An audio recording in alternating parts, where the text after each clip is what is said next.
नमस्कार साथियों, और सबसे पहले आपका स्वागत है बिहार टॉप क्लासेस में। और आज जो है वास्तविक संख्या का जो 2023 में सवाल पूछे गए हैं उसका हल लेकर आए, सॉल्यूशन लेकर आए हैं, ठीक है ना। और इसमें से सबसे पहला जो दिया गया यूक्लिड विभाजन एल्गोरिथम का प्रयोग करके 365 एवं 12,450 का मौसा यानी कि एचसीएफ निकालने के लिए कहा गया था, ठीक है। तो इसमें से सबसे पहले हमने मान लिया है, क्या माना है कि a बराबर 12,450, क्योंकि हम a को हम बड़ी संख्या को रख सकते हैं और b को हम छोटी संख्या, क्योंकि भाग देने में हमको आसानी होगा, ठीक है।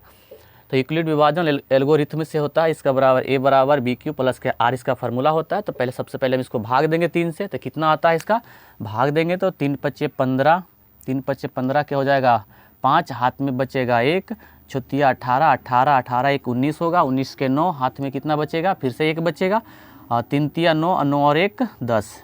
अब इसको घटा देना है, ठीक है ना, इसको घटा देना है। अभी हो जाएगा 0, 14 में से 9 जाएगा तो 14 में से 9 जाएगा तो कितना बचेगा, 14 में से 9 जाएगा तो बचेगा कितना 5 बचेगा, ठीक है 5 बचेगा।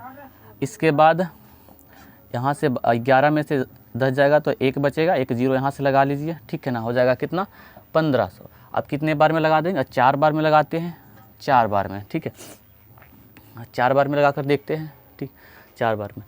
तो 5 चौका 20 के 0, हाथ में कितना बच गया 2, 4 चौक 16 है ना, कितना हो जाएगा 6 चौका 24, 24 और 2 कितना होता है 24 और 2 26, 24 और 2 26 और 4 तिया 12, 12 2 14, कितना बचेगा घटाइए इसको। अब 0 का 0, 10 में से 6 जाएगा तो 4 बचेगा, ये पूरा क्या हो गया कट गया है ना, ये कट गया है। इसका शेष कितना बच रहा है, तो सबसे पहले इसको हमने a माना था, ये हमारा b है, ये हमारा q है, ये हमारा r है। तो सबसे पहले हम चरण में लिख देंगे, ठीक है ना। तो चरण फर्स्ट में क्या है, चरण फर्स्ट में दिया गया है a का मान दिया गया है 12,450 बराबर में कितना है b का मान है 365 गुने q का मान दिया गया है 34 प्लस r का मान दिया गया कितना है 40, r का मान है कितना 40 है ना,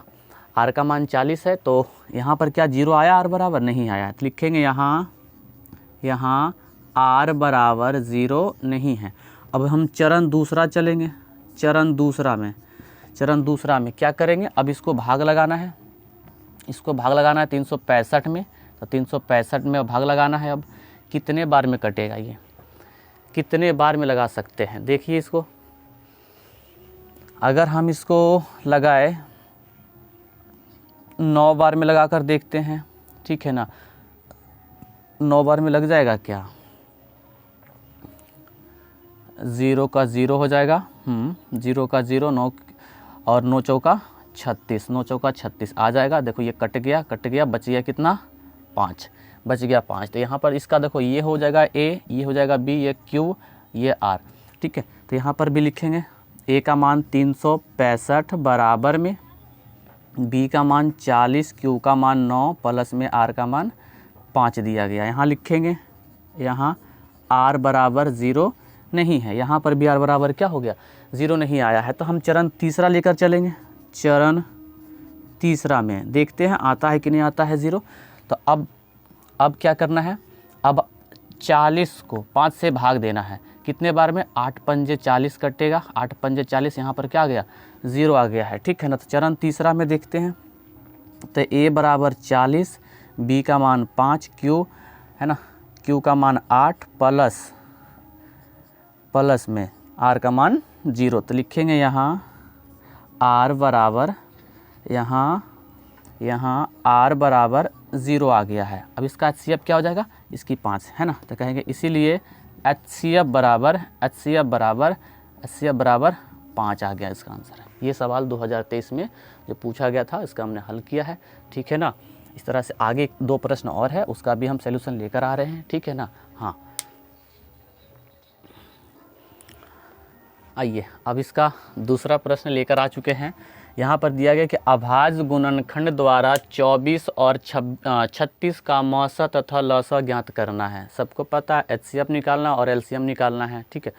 तो सबसे पहले 24 को तोड़ लीजिए अब आज गुणनखंड में। 12 से टूटेगा 2 बार में, फिर टूटेगा 6 बार में, फिर टूटेगा कितनी बार में? 3 बार में। इसकी गुणनखंड क्या आ गई है? तो 2 गुने, इसे लिखेंगे तो 24 बराबर में 2 गुने 2 गुने 2 गुने 3, ठीक है ना। सेम इस तरह से हम क्या करेंगे, 36 को भी तोड़ लेते हैं, ठीक है ना। 36 को भी तोड़ लेंगे। 36 को 2 से तोड़ेंगे 18 बार में, फिर 2 से टूटेगा 9 बार में, 3 से टूटेगा 3 बार में, ठीक है। ये हो चुका है। तो इसको लिखेंगे इस प्रकार कि 36 बराबर में 2 गुने 2 गुने 3 गुने 3। अब चाहिए क्या?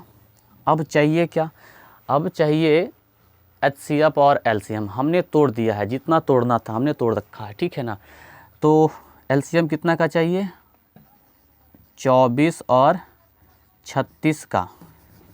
पहले लिखते हैं कि HCF बराबर 24 और 36, और उसके बाद LCM चाहिए 24 और 36 का, ठीक है ना। 24 और 36 का कैसे होगा, कैसे निकालेंगे? सबसे पहले ध्यान दीजिए, करना क्या होगा कि ये दोनों में कॉमन निकालना है, ठीक है ना। यहाँ से अगर देखा जाए तो 2 इसमें भी है, 2 इसमें भी है, तो 1 2 आ गया बाहर, ठीक है ना। 1 2 आ गया बाहर, ठीक है ना। जिसका जोड़ा लगेगा उसी को HCF में निकालना। LCM के लिए बाकी सब है, मैक्सिमम संख्या, इसमें मिनिमम संख्या लेगा जो कम से कम रहेगा, ठीक है ना। फिर देखिए यहाँ पर भी 2 है, यहाँ पर भी 2 है, यानी कि इसका भी जोड़ा लग गया। 1 2 और बाहर आ गया। अब इधर 2 है लेकिन इसमें 2 नहीं है, है ना। अगर इसमें भी 2 रहता तो हम इसको 1 2 और लिखते हैं, ठीक, लेकिन नहीं है।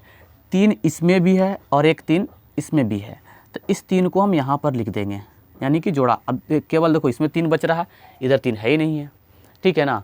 अब इसको क्या कर देना है, आपस में गुना कर दीजिए। कितना होता है? 2 दूनी 4 और 4 तिया कितना हो जाएगा? 4 तिया 12, है ना। तो इसका HCF हो गया 12। अब चाहिए क्या? अब चाहिए LCM। अब LCM के लिए गुणनखंड चाहिए, है ना।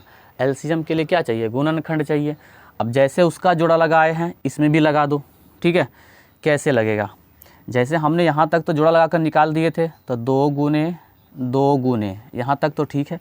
1 2 बच रहा था, अब इसको भी ऐड करना पड़ेगा, ठीक है ना। इसको भी ऐड करना पड़ेगा। 1 3 इधर भी है ना। इसमें 1 3 बच रहा था, इस 3 को लिखना पड़ेगा, ठीक है ना। इस 3 को लिखना पड़ेगा, ठीक है। अब इसको गुना कर दीजिए।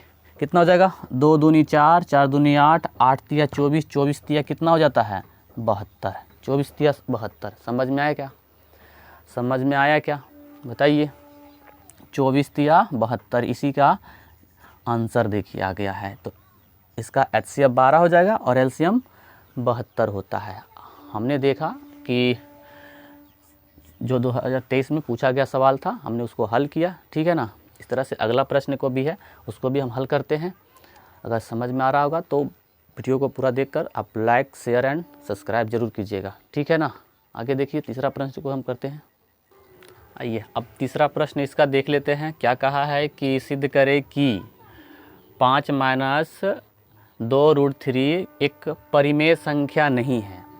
अब इसको सिद्ध करके बताना है ना कि ये परिमेय संख्या है कि नहीं है। तो पहले हम मान लेते हैं, ठीक है ना, कि माना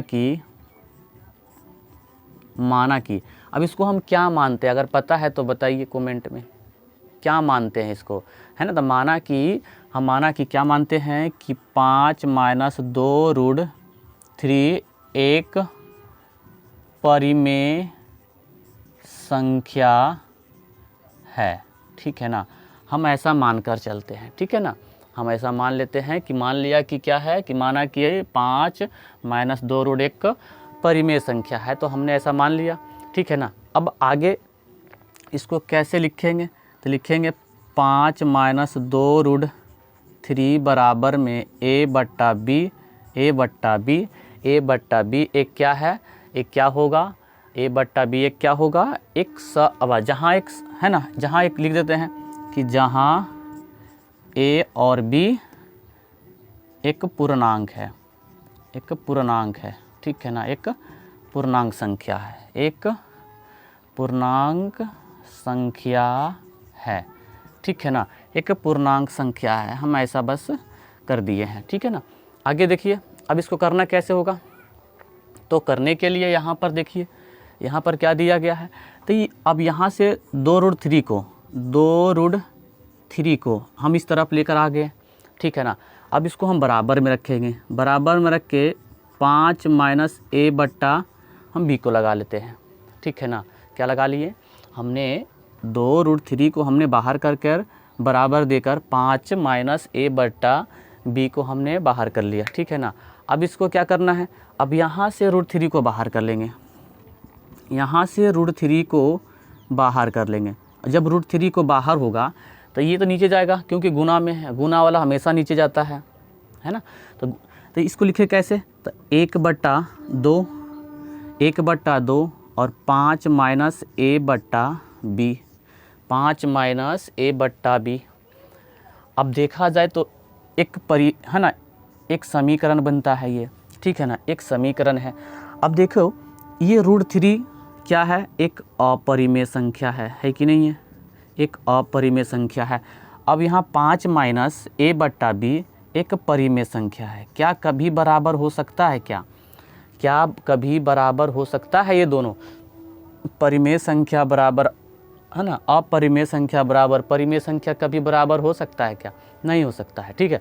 तो इसको अब यहीं तक ख़त्म कर सकते हैं, इसके आगे ये बनेगा नहीं अब, ठीक है ना, इसके आगे नहीं बन सकता है। तो हम कह सकते हैं कि चूँकि a और b एक सहअभाज्य पूर्णांक है, क्या कर सकते हैं, है ना, a और b, है ना, ये नहीं कह सकते हैं a तथा b भी कह सकता, कोई दिक्कत नहीं है। a तथा b एक क्या है, असहअभाज्य संख्या है, असहअभाज्य पूर्णांक है ना, क्योंकि हम पूर्णांक माने थे, पूर्णांक संख्या है, ठीक है ना, ये पूर्णांक संख्या है ऐसा। अब इसको कह सकते हैं कि अतः, है ना, अतः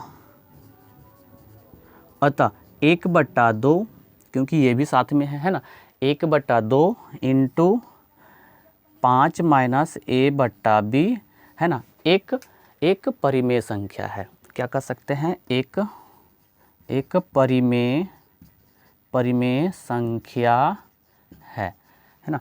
अब इसके आगे जो इसको लिखने वाला होता है लिख दो आगे, ठीक है ना, इसका लिखने वाला आता है, मेन तो होता है इसका लिखना।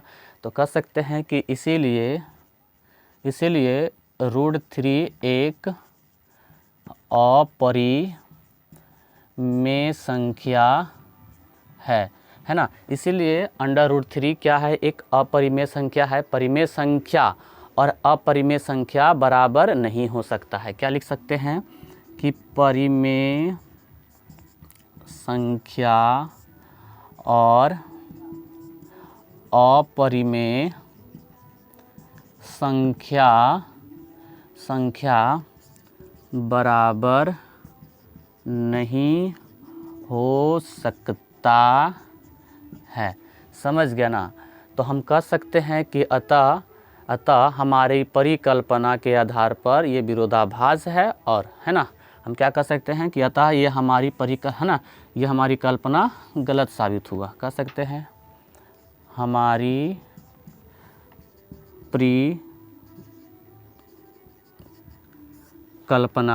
परिकल्पना, है ना, क्या कह सकते हैं कि हमारी परिकल्पना के आधार पर